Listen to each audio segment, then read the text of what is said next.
Bienvenido a tu canal. El juego cósmico. Comenzamos. Hay un instante, justo antes de quedarte dormido, en el que pierdes la referencia de quién eres. No tu nombre ni tu historia, eso seguiría ahí si alguien preguntara, sino algo más sutil, más difícil de señalar con palabras. La sensación íntima de ser el que dirige, el que sostiene el hilo de la experiencia, el que observa desde un centro estable. Esa sensación no se rompe ni se derrumba. Simplemente se diluye. Se afloja. Desaparece sin ruido, sin dramatismo, como azúcar en agua tibia. No hay alarma interna que se dispare. No hay un esto está mal. No hay miedo. Y sin embargo algo fundamental se ha ido. La referencia continua del yo. El punto desde el cual normalmente dices esto me está pasando a mí. Y lo más inquietante o liberador, dependiendo de cómo lo mires, es que no ocurre nada malo. No te pierdes. No te apagas. No dejas de existir. La respiración continúa. El cuerpo sigue ahí. La experiencia no se interrumpe. Lo único que ha caído es el esfuerzo invisible de sostener una identidad. Ese instante suele pasar desapercibido porque no encaja en nuestro marco habitual. No es una experiencia intensa, ni una revelación luminosa, ni un evento que puedas contar con facilidad. Es demasiado simple, demasiado silencioso, y por eso mismo, profundamente revelador. Porque durante todo el día, has estado haciendo algo sin notarlo, manteniendo una sensación constante de yo, una posición interna, un eje desde el cual organizas el mundo. Ese eje parece natural, pero requiere energía, atención, tensión sutil.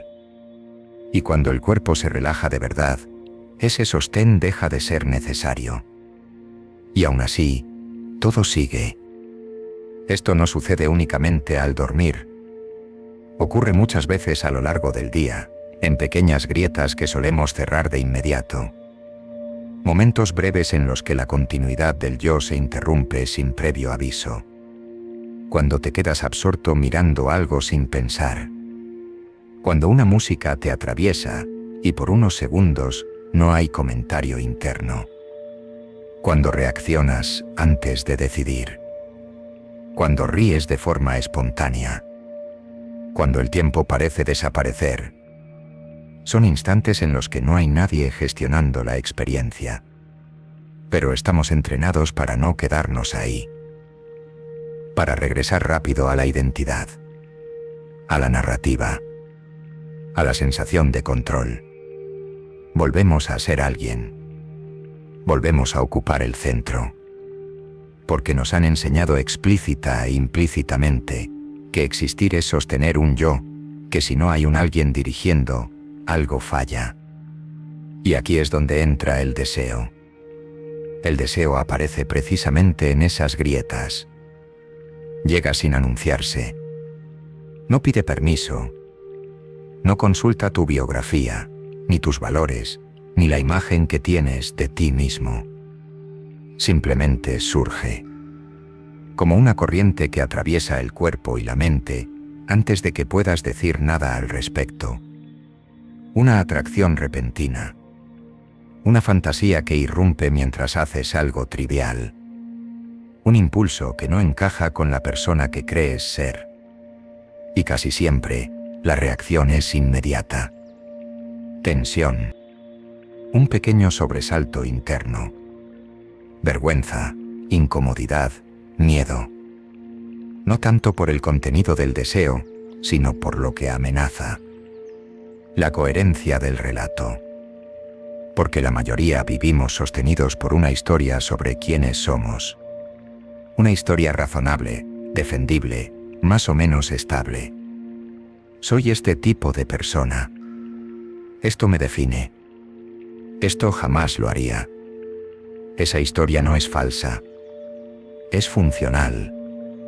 Nos permite movernos en el mundo, relacionarnos, tomar decisiones, pero no es tan sólida como creemos.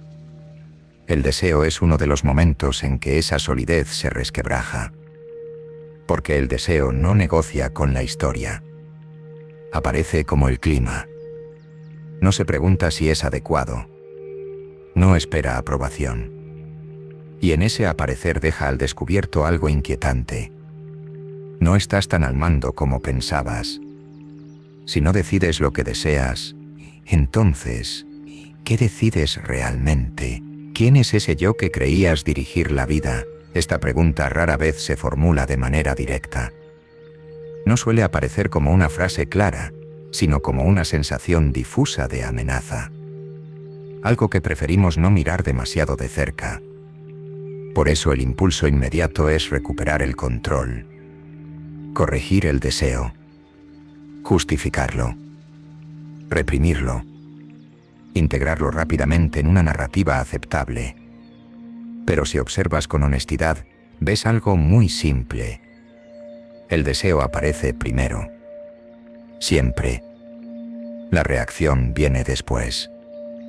Aceptarlo o rechazarlo. Fantasear o resistirse. Sentir culpa o excitación.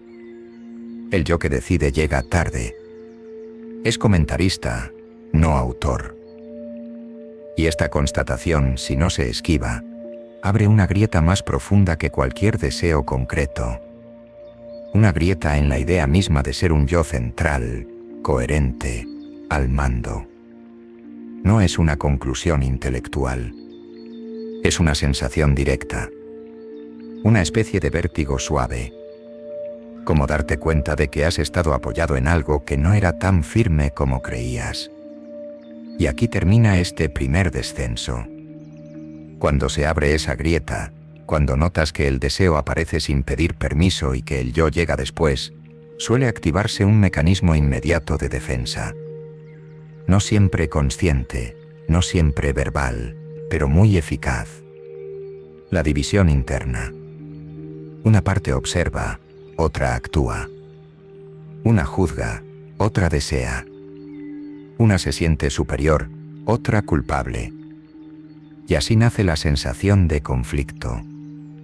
Decimos, una parte de mí quiere esto, pero otra parte sabe que no debería.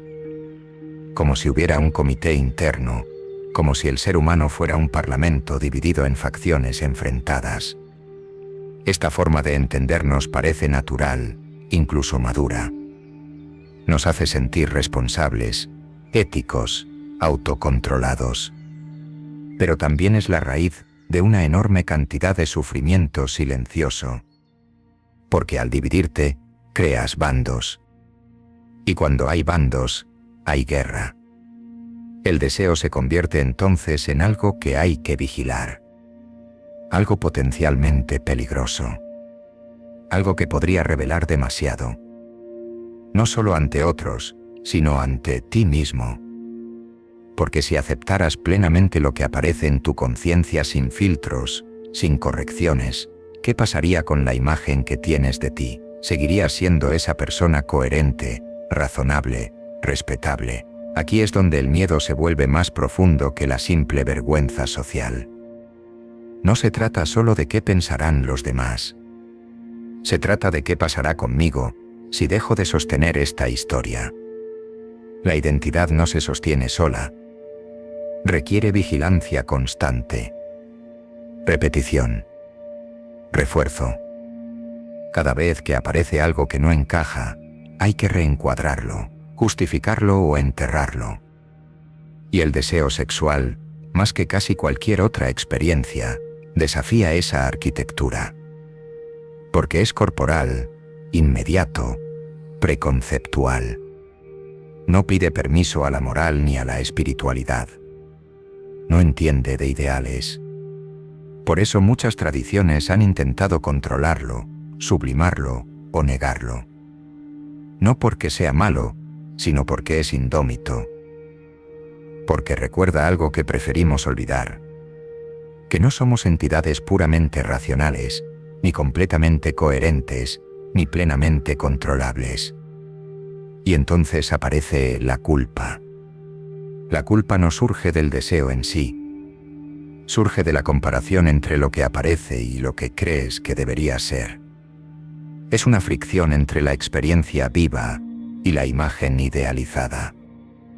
Y cuanto más rígida es esa imagen, más intensa es la culpa. Pero obsérvalo con atención. Tanto el deseo como la culpa aparecen de la misma manera. Surgen en la conciencia. Se sienten en el cuerpo. Tienen una duración limitada. Van y vienen. Ninguno de los dos tiene un dueño sólido. Ninguno dice realmente yo soy esto. Solo aparecen y luego cambian. Sin embargo, nos han enseñado a identificarnos con uno y a rechazar el otro. A decir, esto soy yo y esto no debería estar aquí. Y así comienza la fragmentación. El yo se convierte en un guardián que vigila a la experiencia. Un censor interno. Un juez que decide qué puede existir y qué debe ser expulsado. Pero aquí hay algo crucial que rara vez se señala.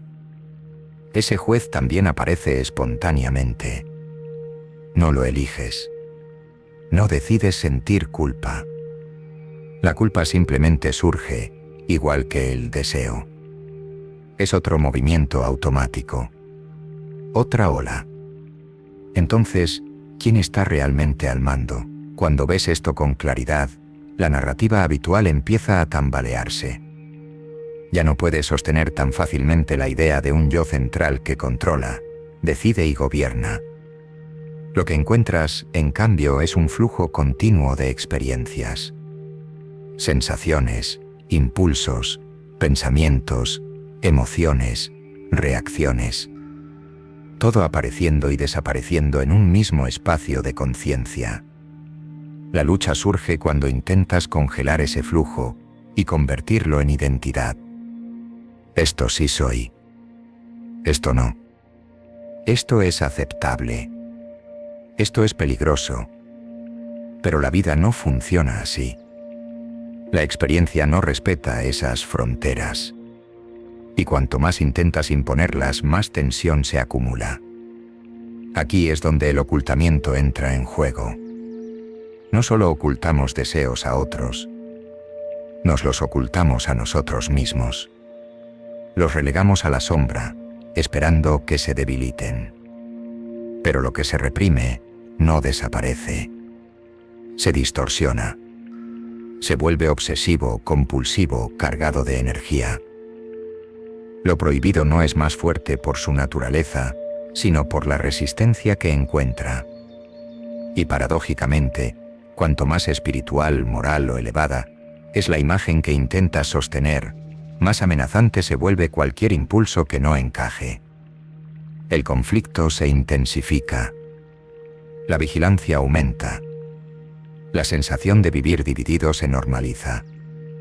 Pero ¿y si el problema no fuera el deseo, ni la culpa, ni siquiera la división, sino la creencia de que debe haber un controlador central que lo mantenga todo en orden? Y si la experiencia no necesitara ser gobernada para ser vivida, cuando observas sin intervenir, sin corregir, sin justificar, sin condenar, algo empieza a relajarse.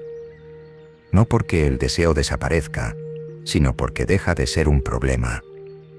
Se convierte en lo que siempre fue.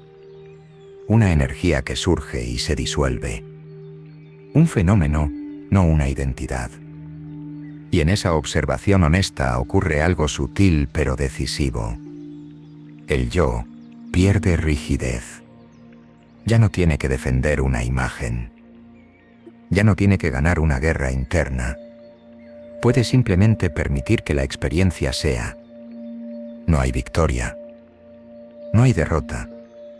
Solo hay claridad. Y esa claridad prepara el terreno para el siguiente movimiento, el más delicado de todos. No luchar y no esconder, no controlar, sino integrar sin apropiarse. Ahí es donde el deseo deja de ser una amenaza y se convierte en un maestro silencioso. Llegados a este punto, algo importante ya se ha revelado, aunque quizá no de forma explícita.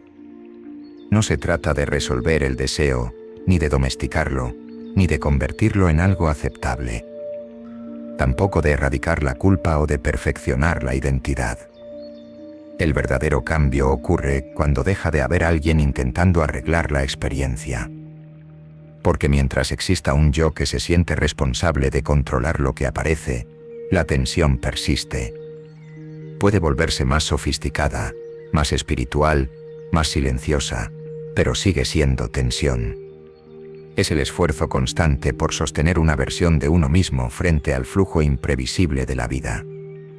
La integración no consiste en aceptar todo de forma ingenua, ni en actuar cada impulso. Consiste en algo mucho más simple y a la vez más radical. Dejar de dividir la experiencia en partes legítimas y partes ilegítimas. Ver que todo lo que aparece, deseo, miedo, culpa, placer, resistencia, pertenece al mismo movimiento vivo. Cuando no hay rechazo interno, la experiencia se ordena sola. Esto es profundamente contraintuitivo para la mente acostumbrada al control. Nos han enseñado que sin vigilancia caeríamos en el caos. Que si no hubiera un yo fuerte, consciente y moralmente correcto dirigiendo, todo se desmoronaría. Pero la observación directa muestra lo contrario. Es la lucha interna la que crea el desorden. Cuando no peleas con lo que surge, el deseo pierde dramatismo. Ya no necesita gritar para ser escuchado. Ya no tiene que infiltrarse por la sombra. Aparece, se siente, se reconoce y se transforma o se disuelve por sí mismo. No porque lo fuerces, sino porque lo ves.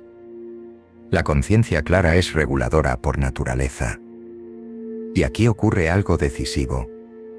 Al dejar de identificarte con el deseo, también dejas de identificarte con la culpa. Ninguno de los dos te define. Son fenómenos pasajeros. Movimientos. Energía. No un yo. Este es el punto en el que la identidad empieza a relajarse de verdad. Ya no necesitas sostener un relato rígido sobre quién eres. Puedes permitir contradicciones, ambigüedades, zonas grises. Y lejos de volverte incoherente, te vuelves más real. La vida nunca fue perfectamente coherente. Solo la historia que contabas sobre ella lo era. Cuando esa historia pierde fuerza, algo muy humano emerge. Honestidad interna. Ya no hay necesidad de esconderse, porque no hay una imagen que proteger. Ya no hay terror a quedar expuesto, porque no hay un centro sólido que pueda ser destruido. Esto no te vuelve frío ni indiferente. Al contrario, te vuelve más sensible, más presente, más responsable, en el sentido auténtico de la palabra. Capaz de responder a la experiencia tal como es, no como crees que debería ser. Y entonces el deseo ocupa su lugar natural. No como enemigo, no como rey, simplemente como una expresión más de la vida moviéndose a través de ti. A veces intensa, a veces suave, a veces confusa, pero ya no problemática. La paradoja final es esta. Cuando dejas de intentar ser alguien definido, te vuelves más íntegro. Cuando dejas de controlar la experiencia, surge una inteligencia más profunda. Cuando dejas de ocultarte, aparece la paz.